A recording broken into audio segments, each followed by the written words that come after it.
Hi everybody, welcome back to my channel. So today we are talking about how to be psychic. The first thing about being psychic and wanting to know how to be psychic is knowing that everyone is inherently psychic. Every single person has the ability to develop their psychic abilities and to unlock that potential within themselves. And I think it's really important to know that because some people think that you have to be born with it, but everybody is born with it. And it's human nature to be in tune with our own intuitive abilities. My opinion is everybody walks through life with a different amount of openness to psychic abilities. And I kind of like to think of it as a radio dial or a frequency. So some people walk through life very open and very aware of their intuition and their psychic abilities and things like that.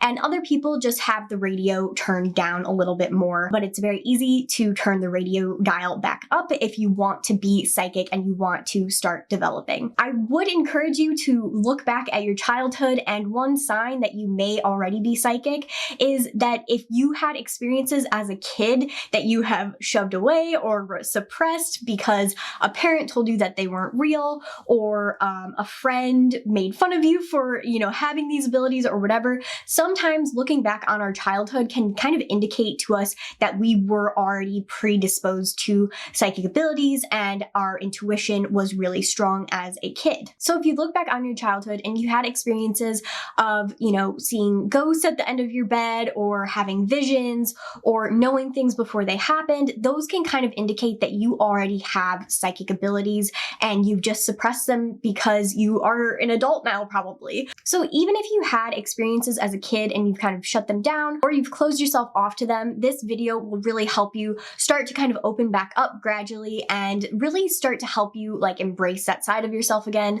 A lot of people, when they understand that what they experienced as a kid is actually real, that kind of naturally just opens them back up if that's what you want. Some people are okay with living a normal life and not being psychic. But if you're in this video, then you must want to know how to kind of open up. So let's get into that. So the second thing that you should do when you want to be psychic is write down your goals and write down what you want to actually be able to do and make this realistic. You might have to do a little bit of research on what exactly the ability is that you want to kind of work on. So if you want to be able to get premonitions and have visions or see auras, you might want to look into clairvoyance. If you want to be able to hear messages from your guides or hear messages from spirit, you might want to look into clairaudience. And I do have videos on both of those abilities where you can kind of start to hone those gifts that you have and start to strengthen them with those exercises that I have. So once you've kind of done a little bit of research, figure out what you want to be able to do. So if you want to be able, like I said, to hear your spirit guides, or you want to be able to hear spirit clearly, then write down one of your goals as developing clairaudience and write down a couple of things under that on what you can do to start to develop that ability. And just writing down your goals really helps to kind of break things down into an easier process for you.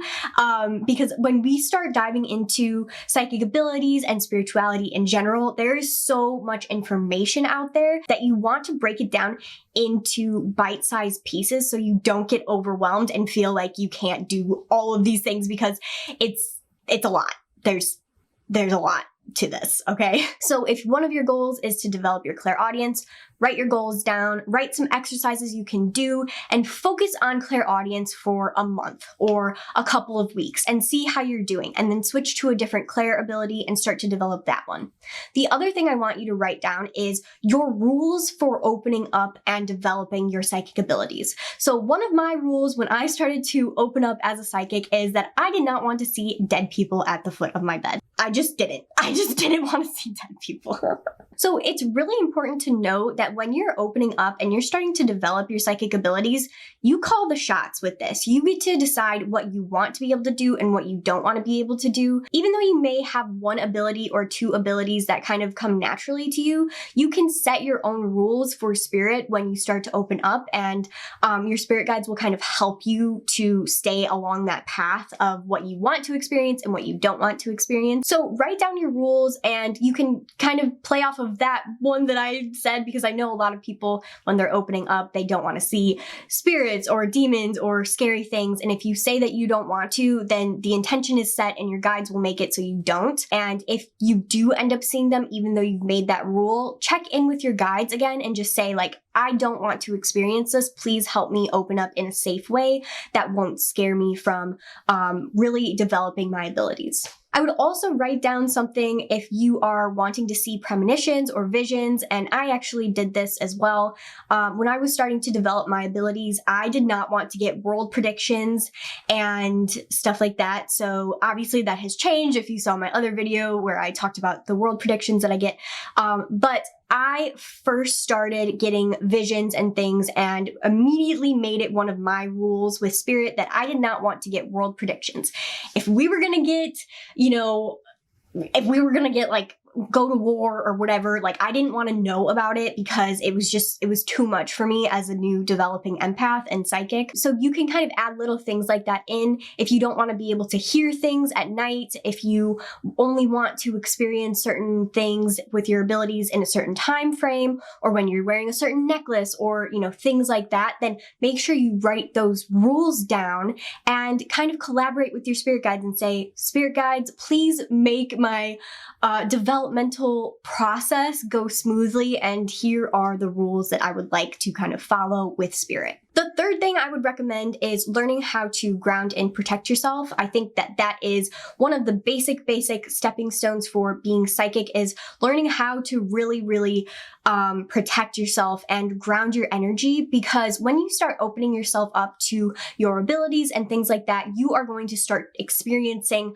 more emotions. You're going to be able to experience things and feelings from people around you, and it can be overwhelming if you are not protecting your energy. You don't want this experience to be draining. You want it to be really fun and exciting, because, I mean, it is really exciting. Like, it's like you have your own superpowers. So make sure that you are grounding yourself and protecting yourself. And there are so many ways to do this. I would recommend finding the one that works for you and kind of running with that and making sure that you are doing that consistently, because when we are first starting to develop our abilities, we like to focus on our upper chakras, which can be fun, but we have to make sure that we are focusing on our lower chakras as well, that keep us rooted and grounded to our daily life and daily things, so we don't just fly off into spirit la la land where we're getting visions and premonitions and not, doing our laundry or the dishes or whatever, okay? So make sure you are grounding yourself so you can stay in the here and now while also experiencing these new and fun psychic abilities that you are going to be developing. The other thing that I would recommend is starting to work with crystals and starting to kind of see which crystals resonate with you. So a lot of times I recommend people get a couple of really good grounding crystals and a couple of really good psychic or third eye crystals when they're first developing, because it'll just help you get the basics down of grounding and opening your third eye. So like I was saying, grounding is very important, and we really want to make sure that our lower chakras aren't being neglected while we are developing, because if you kind of imagine what a tree looks like, our upper chakras are kind of like the branches and our lower chakras are kind of like the roots. So you want to make sure that you are tending to your roots and making sure they're very strong, as well as your branches, because your root chakra and your sacral chakra are being neglected. And it's kind of like seeing a really awesome tall tree that has great branches and just not having any root system. So you need to be able to have a root system to keep you grounded and to keep you sturdy while you are experiencing life and getting impacted with different energies. So some good crystals for grounding for beginners are any agate, anything like black tourmaline, obsidian, things like that. And then some really good beginner crystals for developing your upper chakras are lapis lazuli.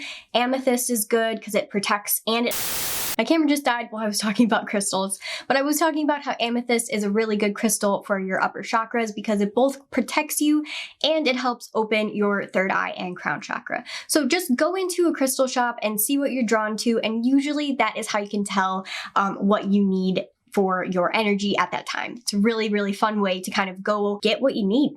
And another way that you can start to become psychic is by meditating. And a lot of people are really intimidated by meditation when they first start out, but there are so many really awesome apps that you can use to kind of help to develop that skill. And one of them is Headspace, and this is not sponsored by Headspace at all, but Headspace is a free app that you can go download. And what they have on there are guided meditations for beginners that start to increase the difficulty every week, I think, or every day, depending on how often you're doing it. So if you're going every day and doing these Headspace meditations, by the end of 14 days or something, you will understand how you are supposed to walk yourself through a meditation. And it is really, really easy. And I highly recommend that app. It helped me a lot when I was getting back into meditation and I was trying to like it again, because sometimes it's hard to meditate when you are going through stuff in life, but that is when you should be meditating. So just check it out and let me know down below if you have checked it out and if you like it or not. It's a really great app and there's so many different meditations on there that you can pick from. The other app I would recommend for meditation is Insight Timer. And Insight Timer is a community of people that upload their own meditations. And it's this huge expanse of different sorts of meditations that you can kind of browse through. So there's some that are just music, there are some guided meditations, there are some chakra-based meditations, and just normal things that you can go on and listen to help you relax and get into a meditative space without actually feeling like you're meditating. It's really awesome and I would highly recommend going to check them out. Generally, when you're first starting out developing, if you can meditate a couple of times a week, that is a really, really good place to start. So, 2 or 3 times a week if you can, and you don't have to do it for 40 minutes or 60 minutes or anything like that.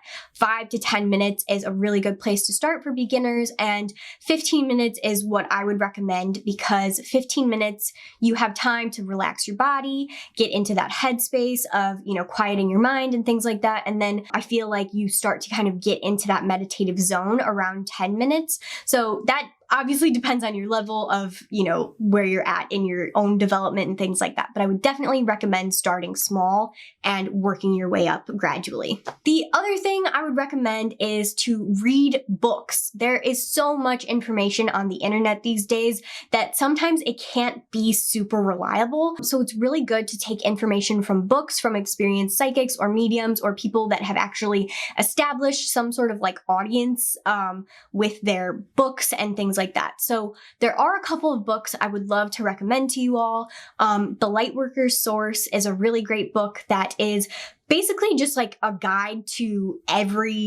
not everything, but it has a lot of different things that psychics need to know about when you're first developing and stuff like that. And I would also recommend The Happy Medium by Russo. She is amazing, and she is really great if you are specifically trying to develop mediumship with your psychic abilities. And she actually puts in her own personal life story of how her own journey happened, but she also has some exercises in the book, and it's amazing the way that she explains the different clair abilities and has different exercises kind of thrown in the pages that you can work on. So I will link both of those books down below if you'd like to check them out. There are some other books that I would recommend. I just actually posted a spirit guide video, so if you'd like to go check that out, some of those books are also really great to kind of give you an overview and a glimpse into beginner psychic things that you should just kind of know. I would really recommend beginners to start looking into researching energy and Reiki, crystals, spirit guides, things like that to start to get your mind opening and just starting to build your own spiritual toolbox of what you should know as somebody that wants to be psychic, because all of these things are going to help you along your path and along your development. So definitely check those out. And I think that's it. So if you guys like this video, make sure you like and subscribe down below. And maybe I will do a part 2 where I get more specific with different things that you can do to develop your own psychic abilities and how to become psychic. Thank you so much for watching, and I will see you all in the next video.